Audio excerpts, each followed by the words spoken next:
وَإِذْ أَخَذَ رَبُّكَ مِنْ بَنِي آدَمَ مِنْ ظُهُورِهِمْ ذُرِّيَّتَهُمْ، اور یاد کرو جب کہ نکالے اللہ نے، آپ کے رب نے، تمام بنی آدم کی پیٹھوں سے ان کی نسل کو۔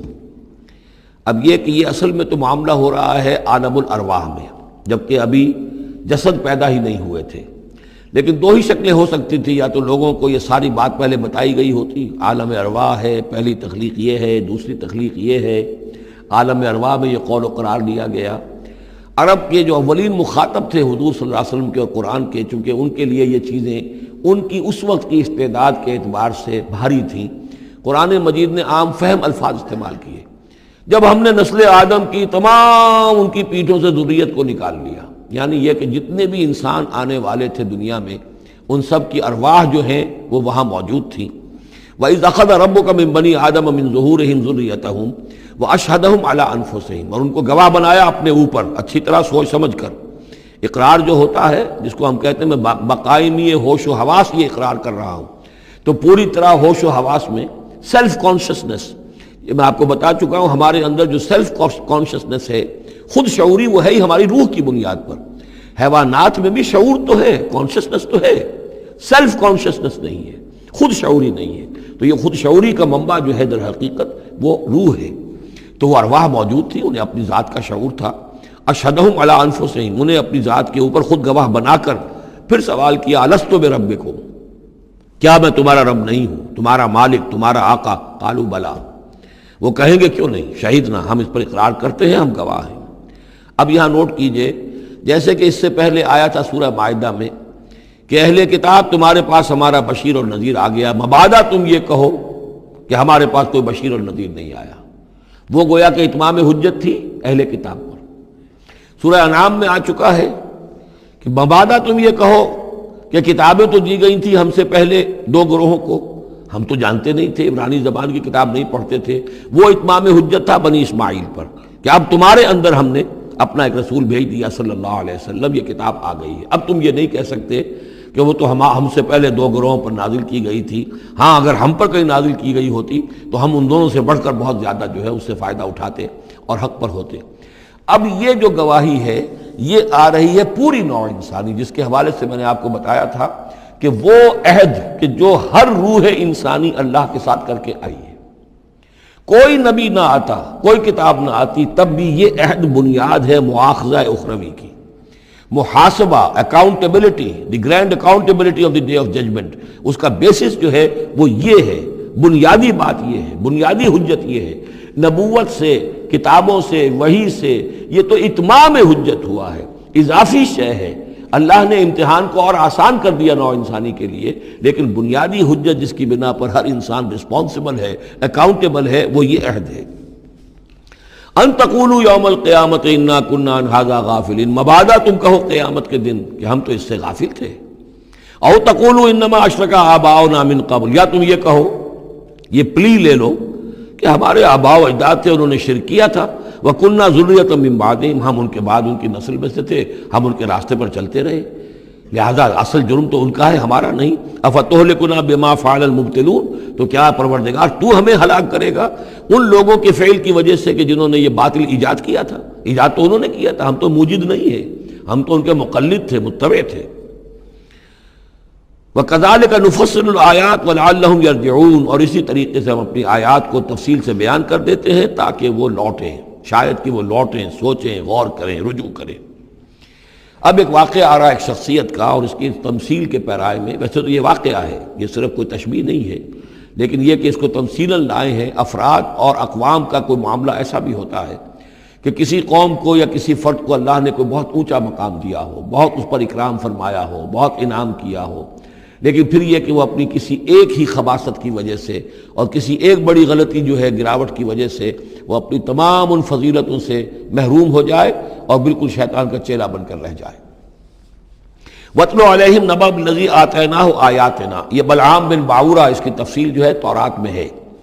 یہ ایک اسرائیلی تھا، بہت نیک، عابد، زاہد، عالم، تورات کا بہت بڑا عالم، عابد اور زاہد، اور لوگ جو ہیں اس کی بہت عزت کرتے تھے، احترام کرتے تھے، اولیاء اللہ میں سے تھا۔ وَاتْلُ عَلَيْهِمْ نَبَأَ الَّذِي آتَيْنَاهُ آيَاتِنَا، نبأ ہے اس لیے یہ واقعہ ہے، یہ صرف مثال نہیں ہے، ان کو سنائیے خبر اس شخص کی جس کو ہم نے اپنی آیات عطا کی تھی۔ اس سے میں یہ مفہوم لیتا ہوں کہ صاحب کرامت بزرگ تھا، یعنی جو آیات جو ہیں یہاں پر خاص طور پر کرامت کے لیے آ رہا ہے۔ فانسلخ منہا، وہ اس میں سے نکل بھاگا، فاتبعہ الشیطان، تو شیطان اس کے پیچھے لگ گیا۔ یہاں بھی ایک نقطہ بہت اہم ہے، پہلے انسان خود غلطی کرتا ہے، شیطان مجبور نہیں کر سکتا کسی کو غلطی پر۔ ان عبادی لیس لک علیہم سلطان، کوئی اختیار کسی بندے پر شیطان کو حاصل نہیں ہے۔ غلطی خود کرے گا، اب شیطان جو ہے اس کا پیچھا کرے گا، اور اب اس کو، جس کو ہم کہتے ہیں ہمارے پنجاب میں یہ کہا جاتا ہے برے کو گھر تک پہنچا کے رہنا، کہ اب یہ کہ اسے کہیں راستے میں چھوڑے گا نہیں، بلکہ آخری برائی کی آخری منزل تک پہنچائے گا۔ وَاتْلُ عَلَيْهِمْ نَبَأَ الَّذِي آتَيْنَاهُ آيَاتِنَا فَانسَلَخَ مِنْهَا فَأَتْبَعَهُ الشَّيْطَانُ فَكَانَ مِنَ الْغَاوِينَ، تو وہ ہو گیا گمراہوں میں۔ وَلَوْ شِئْنَا لَرَفَعْنَاهُ بِهَا، ہم چاہتے تو اسے ان آیات اور جو بھی اس کے پاس علم تھا اس کے ذریعے سے ہم اسے اور بلند کرتے اور اونچا مقام دیتے۔ وَلَكِنَّهُ أَخْلَدَ إِلَى الْأَرْضِ، مگر وہ تو زمین کی طرف دھنستا چلا گیا۔ یہ زمین کی طرف دھنسنا کیا ہے؟ ایک ہمارا جسد ہے، یہ حیوانی جسد، یہ زمین سے آیا ہے، منہا خلقناکم، اور اس کے تقاضے ہیں۔ ایک وہ روح ہے جو عہد کر کے آئی ہے الستو بربکم، ان کے درمیان کشاکش ہے۔ روح چاہتی ہے اوپر اٹھنا، کل شیء یرجع الی اصلہ، ہر شے اپنی بنیاد اور اپنی جڑ کی طرف، اپنے منبع اور سرچشمے کی طرف لوٹنا چاہتی ہے، لہذا روح اوپر اٹھنا چاہتی ہے، وہ اوپر سے آئی ہے۔ یہ جسم جو ہے، یہ ہمارا حیوانی جسد، یہ زمین سے آیا ہے، اس کی ساری توجہات زمین کی طرف ہیں، یہیں کا مال و متاع ہو، یہیں سے اس کی خوراک آ رہی ہے، یہیں سے اس کی تقویت کا سامان آ رہا ہے، ساری چیزیں یہ۔ اب یہ جو کشاکش ہے، انسان کی روح وہ اللہ کی طرف جانا چاہتی ہے، اور یہ جسم جو ہے یہ دنیاوی لذتوں میں، عیش میں، دنیا کے اندر جو ہے حلال سے حرام سے جو بھی حاصل کیا جا سکے، بابر بعیش کوش کہ عالم دوبارہ نیست۔ اب اگر کوئی شخص فیصلہ کر لیتا ہے زمین کی طرف بیٹھنے کا، تو گویا کہ اب اس نے اپنے آپ کو اللہ تعالیٰ کی توفیق سے وہ محروم کر لیا۔ فانسلخ منہا، اب وہ روح سسکتی رہے گی، احتجاج کرتی رہے گی، سسکتی رہے گی، ایک وقت میں آ کر شاید وہ مر جائے، اس پر موت وارد ہو جائے، اور وہ زندہ ہونے کی شکل میں بھی وہ در حقیقت ایک مقبرہ بن جائے یا تعزیہ بن جائے کہ روح اس کے اندر دفن ہو چکی ہے۔ تو نظر آ رہا چلتا پھرتا انسان، حقیقت میں وہ انسان تو مر چکا، اندر روح جو ہے وہ دفن ہو چکی، اب جو چل رہا ہے وہ حیوان انسان چل رہا ہے، وہ انسان جو تھا وہ تو مر چکا۔ تو یہ ہے وَلَكِنَّهُ أَخْلَدَ إِلَى الْأَرْضِ، زمینی خواہشات، زمینی آرزوئیں، یہ نچلے درجے کی سفلی قسم کی خواہشات، سفلی آرزوئیں اور امنگیں۔ وَاتَّبَعَ هَوَاهُ، اور اس نے پیروی کی اپنی خواہشات کی۔ فَمَثَلُهُ كَمَثَلِ الْكَلْبِ، تو اس کی مثال کتے کی سی ہے۔ إِن تَحْمِلْ عَلَيْهِ يَلْهَثْ أَوْ تَتْرُكْهُ يَلْهَثْ، وہ ہر وقت ہی ہانپتا رہتا ہے، کوئی اس کے اوپر بوجھ رکھیے تب بھی ہانپے گا، اور ویسے بھی وہ اس کی زبان باہر نکلی ہوتی ہے، ہانپتا رہتا ہے۔ اسی طرح کا معاملہ ہے کہ اللہ نے تو اس کو اپنی نعمتیں عطا کی، لیکن وہ بدبخت ان کی قدر کرنے کی بجائے اس کتے کے مانند ہانپنے لگا اور زمین ہی کی طرف، اور کتا آپ نے دیکھا ہوگا چلتا ہوا سونگتا جاتا ہے زمین کو، ہر وقت سونگے گا زمین کو۔ ذالک مثل القوم الذین کذبوا بآیاتنا، یہی مثال ہے اس قوم کی بھی جنہوں نے ہماری آیات کو جھٹلایا۔ اور یہاں پھر نوٹ کیجئے کہ پاکستانی قوم اس کی سب سے بڑی مثال ہے۔ پاکستان کا بن جانا معجزہ تھا، کسی حساب کتاب میں آنے والی شے نہیں۔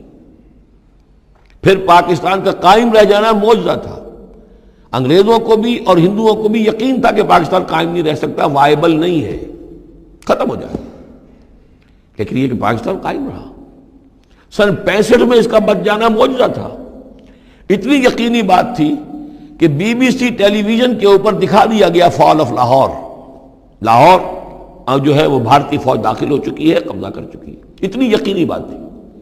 شام کو جم خانہ میں شراب پینے کا پکا پروگرام تھا، لیکن خوف طاری کر دیا اللہ تعالیٰ نے ان کے دلوں پر، شاید ہمارا کوئی گھیراؤ کیا جا رہا ہے، کوئی ریزسٹنس نہیں ہے، کیا ہوا ہے؟ یہاں ہم غافل پڑے ہوئے تھے، ریزسٹنس کیا ہوتی؟ لیکن بجائے اس کے کہ وہ یہ سمجھتے کہ یہ غافل ہیں، اور ریزسٹنس اس لیے نہیں ہو رہی، ان کے دلوں میں سألقی فی قلوب الذین کفروا الرعب، میں ان کافروں کے دلوں میں رعب ڈال دوں گا، وہ رعب پڑ گئے، پاکستان بچ گیا۔ تو یہ ساری چیزیں ہیں، معجزے پر معجزے ہیں، لیکن یہ سب اس لیے تھا کہ ہم اس ملک کو ہم نے حاصل کیا تھا اسلام کے نام پر، اسے تجربہ گاہ بنائیں گے، اسے ایک نمونہ بنا دیں گے پوری دنیا کے لیے، پوری دنیا دیکھے گی کہ اسلام کیا ہے، اسلام کا عادلانہ نظام کیا ہے۔ قائد اعظم نے کہا تھا ہم اس لیے پاکستان چاہتے ہیں کہ ہم عہد حاضر میں اسلام کے اصول حریت و اخوت و مساوات کا ایک نمونہ دنیا کے سامنے پیش کریں، وہ کہاں ہے؟ فانسلخ منہا، ان تمام آیات سے ہم نکل بھاگے ہیں، شیطان کی پیروی کی ہے، اور جو حال ہوا ہے 2 لخت ہو چکے ہیں، اور ابھی کیا حال ہوگا؟ جو نئی صورتحال جو ہے اس ملک کے اندر اب کھدبد ہونے لگی ہے، پکنے لگی ہے، اس کی صورتحال کیا بنے گی واللہ اعلم۔ ذالک مثل القوم الذین کذبوا بآیاتنا، یہی مثال اس قوم کی بھی ہے جس نے ہماری آیات کو جھٹلایا۔ فاقصص القصص لعلہم یتفکرون، تو اے نبی آپ یہ چیزیں سنا دیجئے، شاید یہ تفکر کریں، شاید کہ یہ غور کریں، آپ یہ باتیں ہماری سنا دیجئے۔ سا مثلا القوم الذین کذبوا بآیاتنا، بری ہے مثال اس قوم کی جنہوں نے ہماری آیات کو جھٹلایا، وانفسہم کانوا یظلمون، اور وہ خود اپنی جانوں کے اوپر ظلم ڈھاتے رہے۔ من یہد اللہ فہو المہتدی، جسے اللہ ہدایت دیتا ہے وہی ہدایت یافتہ ہوتا ہے۔ ومن یضلل فاولئک هم الخاسرون، اور جس کی گمراہی کے اوپر اللہ تعالیٰ کی طرف سے مہر قائم ہو جائے تو وہ تو تباہ ہونے والے ہی ہیں۔ وَلَقَدْ ذَرَأْنَا لِجَهَنَّمَ كَثِيرًا مِنَ الْجِنِّ، اب یہ تیسری بات آ گئی حکمت قرآنی کی۔ دیکھیے پہلے وہ عہد الست جو عالم ارواح میں ہم نے کیا تھا، اچھا اس عہد الست کے حوالے سے ہم پر یہ بات واضح ہو گئی، ایک ہمارا روحانی وجود ہے اور ایک ہمارا حیوانی وجود ہے۔ اگر ہماری توجہ اور ساری دلچسپی حیوانی وجود پر ہوگی تو ہم ظاہر بات ہے کہ پھر اس بلعام بن باورہ کی مثال بن جائیں گے، انفرادی سطح پر بھی اور قومی اور اجتماعی سطح پر بھی۔ اب تیسری بات آ رہی ہے کہ انسانوں میں سے کثیر انسان وہ ہیں جو نظر آتے ہیں انسان، حقیقت میں انسان نہیں ہے، حیوانوں کی سطح پر ہے۔ وَلَقَدْ ذَرَأْنَا لِجَهَنَّمَ كَثِيرًا مِنَ الْجِنِّ وَالْإِنسِ، ہم نے جہنم کے لیے پیدا کیے ہیں بہت سے جن اور انس۔ لَهُمْ قُلُوبٌ لَا يَفْقَهُونَ بِهَا، ان کے دل تو ہیں لیکن ان سے غور نہیں کرتے، تفقہ نہیں کرتے۔ وَلَهُمْ أَعْيُنٌ لَا يُبْصِرُونَ بِهَا، ان کی آنکھیں ہیں ان سے دیکھتے نہیں۔ وَلَهُمْ آذَانٌ لَا يَسْمَعُونَ بِهَا، ان کے کان ہیں لیکن ان سے سنتے نہیں۔ اولئک کالانعام، یہ چوپایوں کے مانند ہیں، بل ہم اضل، بلکہ ان سے بھی گئے گزرے ہیں۔ اولئک هم الغافلون، یہی لوگ ہیں کہ جو غافل ہیں۔ یعنی یہ کہ جب انسان ہدایت سے منہ موڑتا ہے اور جب ہٹ دھرمی پر اتر آتا ہے اور جب اللہ تعالیٰ دلوں پر مہر کر دیتا ہے اور ان کی سماعت پر کانوں پر مہر لگا دیتا ہے، ان کی آنکھوں پر پردے ڈال، اب یہ کیا رہ گئے؟ اب یہ انسان نہیں رہے، ان کے دل تو ہیں تفقع سے خالی ہے، مہر لگ چکی ہے۔ آنکھیں تو ہے حیوانوں کا سا دیکھنا دیکھ رہی ہیں، کتا بھی دیکھ لیتا ہے گاڑی آ رہی ہے مجھے بچنا ہے، انسان نے بھی دیکھ لیا، لیکن یہ دیکھنا حیوانی دیکھنا ہے۔ انسانی دیکھنا تو کچھ اور ہوتا ہے، کسی شے کو دیکھے اور اس کی حقیقت پر غور کرے۔ اہل نظر ذوق نظر خوب ہے، لیکن جو شے کی حقیقت کو نہ دیکھے وہ نظر کیا۔ لیکن یہ انسانی دیکھنا جو ہے، دیدن دیگر آموز سنیدن دیگر آموز، وہ دوسری قسم کا دیکھنا سیکھو، دوسری قسم کا سننا سیکھو۔ وہ سننا جو دل سے سنا جاتا ہے، وہ دیکھنا جو دل سے دیکھا جاتا ہے۔ لیکن جب ان کے دلوں پر مہر ہو گئی، ان کے کانوں پر مہر ہو گئی، ان کی آنکھوں پر پردے پڑ گئے، اب ان کا حال کیا ہے؟ لہم قلوب لا یفقہون بہا ولہم اعین لا یبصرون بہا ولہم آذان لا یسمعون بہا اولئک کالانعام بل ہم اضل، یہ چوپایوں کے مانند ہیں بلکہ ان سے بھی گئے گزرے۔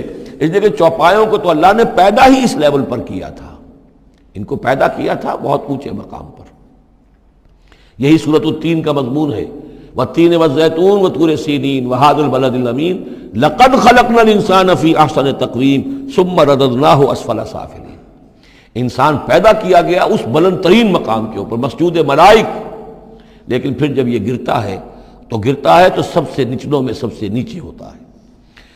تو یہ وہ لوگ ہیں اولئک کالانعام بل ہم اضل اولئک هم الغافلون، یہی لوگ ہیں جو غافل ہیں، اس دنیا میں رہتے ہیں حیوانوں کی طرف، کھایا پیا چرا چگا اور جو ہے بس دنیا کی لذتیں اٹھائیں اور مر گئے، کچھ ہوش نہیں کہ کیوں ہم پیدا کیے گئے، کون ہمارا خالق ہے، کون ہمارا مالک ہے، زندگی کاہے کے لیے ہے، زندگی آمد برائے بندگی، زندگی بے بندگی شرمندگی، کو مرنے کے بعد کہیں کسی کے سامنے حاضری ہے، کوئی جواب نہیں، کچھ نہیں، کوئی ہوش